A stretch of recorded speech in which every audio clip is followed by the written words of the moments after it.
I put my dad in the street against a heavyweight. I've gone back to the dad. I've punched him a few more There's times. 5 blokes outside my front door. Can you come and help One me? hell of a fucking story, so stay tuned.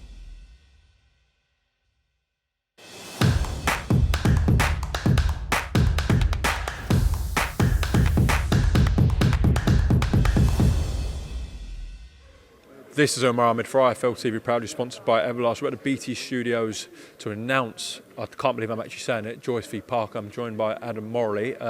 Your speech up there was nearly as good as the David Hayes speech. Yeah, thanks, Umar. I can't believe it's here, mate. I can't believe it's here. Last night, in the early hours, it still wasn't done, so I can't believe it's done now. Feels like it was never going to happen, but I'm happy it's happening. Whenever we spoke over the last 3 or 4 months since this fight was first agreed upon, apparently,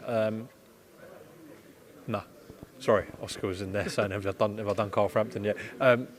Whenever we spoke, it was always you playing it down, and I was speaking to you off camera, and it was a different story. You were very frustrated. Finally, now the deal's done, you let your anger out today. I don't really see Adam Morallee like that at press conferences. You were very frustrated. So just talk us through what it's been like the last 3 or 4 months with Joseph Parker and his team. Yeah, look, we started off. Joseph Parker, first and foremost, he's a wicked bloke, right? I don't put any of this down to him. He's a great guy. He's an elite level, world level fighter. But I talked with his management from end of December, January. We moved through and we had good relations, and we pushed it towards a deal. Came to the end of April when it was White Fury, and I thought we were agreed. I really thought we were agreed.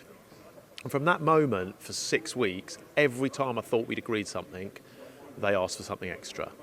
And it just went on and on and on and on. And then when you get that feeling when someone's not texting you back, they might have someone else. Well, that's what happened. We didn't get a text back, and then bang, one day, I've signed with Sky.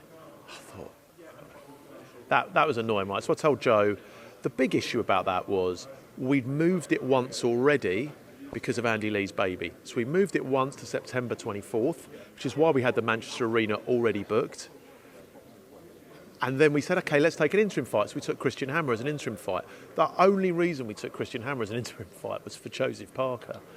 And then when Joe signed with Sky, it was like, not look what we're left with, but now we've got to do this. And then we've got to find a different opponent September 24th. So all the way throughout July and the start of July and the middle of July, we were looking at other opponents. And I've gone through the whole of the top 10, top 15 on BoxRec. We've made offers to people. And then a few weeks ago, this kind of rekindled. And I said it up there, but credit to Ben Shalom. Credit to Ben Shalom, credit to George Warren, Frank Warren, for reaching across the divide and doing this deal. I thought it was impossible. I thought BT and the Warrens were so annoyed with Parker and his team's antics that this would never happen. But they've managed to do that thing, which is really difficult, put their kind of egos to one side. They've done this deal. So credit to Shalom and credit to the Warrens. What was annoying you the most? What was they asking for that was ludicrous, as you said on the press conference table?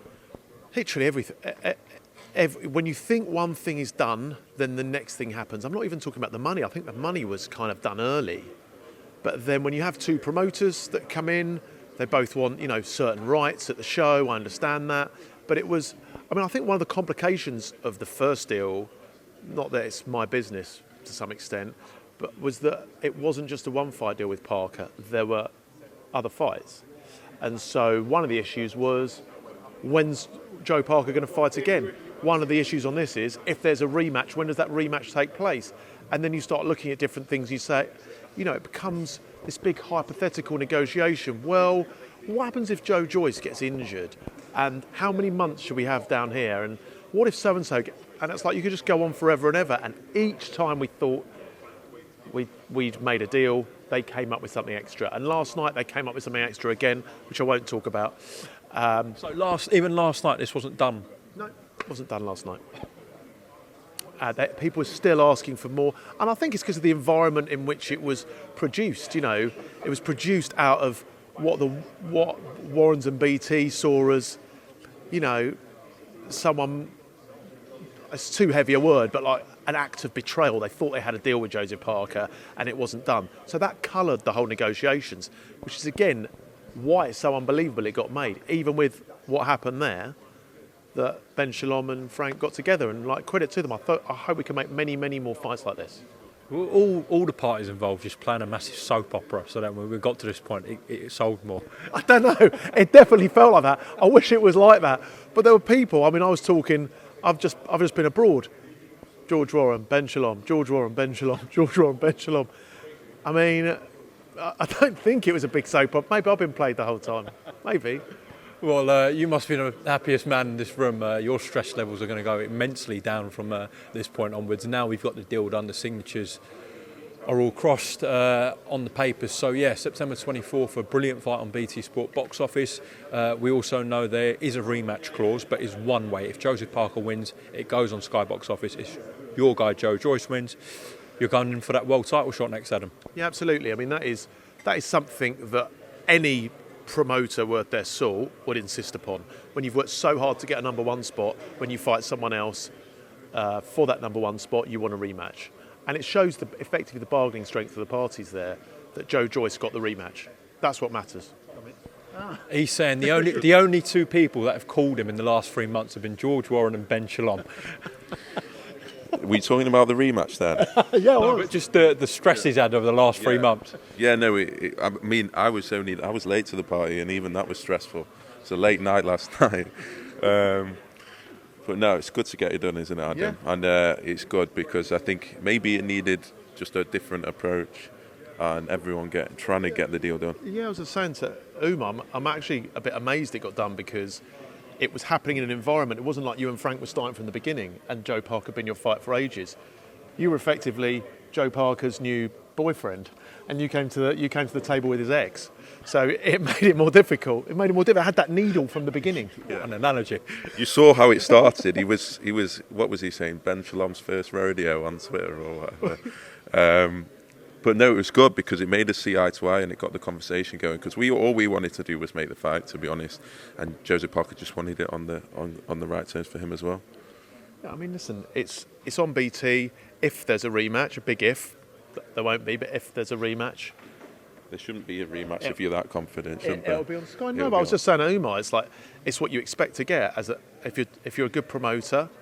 You get a one-way rematch clause just to protect your investment. It's just an insurance policy. I mean, Joe Parker will say, I didn't need a rematch, but he wasn't getting a rematch. That's the point. Okay, well, all roads lead to Manchester, September 24th, live on BT Sport box office. It's good to see Queensbury and Boxer working together as well. Fantastic to see for boxing. And as I said, to both the Joes, outside of your Usyks, Furies and Joshua's, this is the best fight in the heavyweight division. Yeah, I mean, I think the top six outside of Fury and White. Well, Fury and White just fought. Then you got Ruiz Ortiz. he's selling his fight here. you got Ruiz Ortiz, Usyk, Joshua, Joyce Parker, White Fury. That's the top eight. Adam and Ben, thank you very much for your time. And as I said, roll on September 24th. Yeah, my dad in the street against a heavyweight. I've gone back to the dad. I've punched him a few more times. 5 blokes outside my front door. Can you come and help One me? hell of a fucking story, so stay tuned.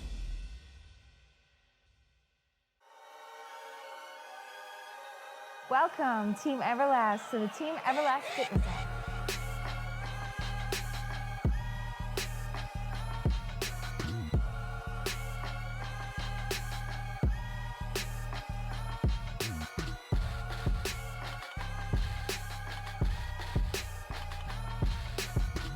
Download the Everlast Fitness app and find your greatness within.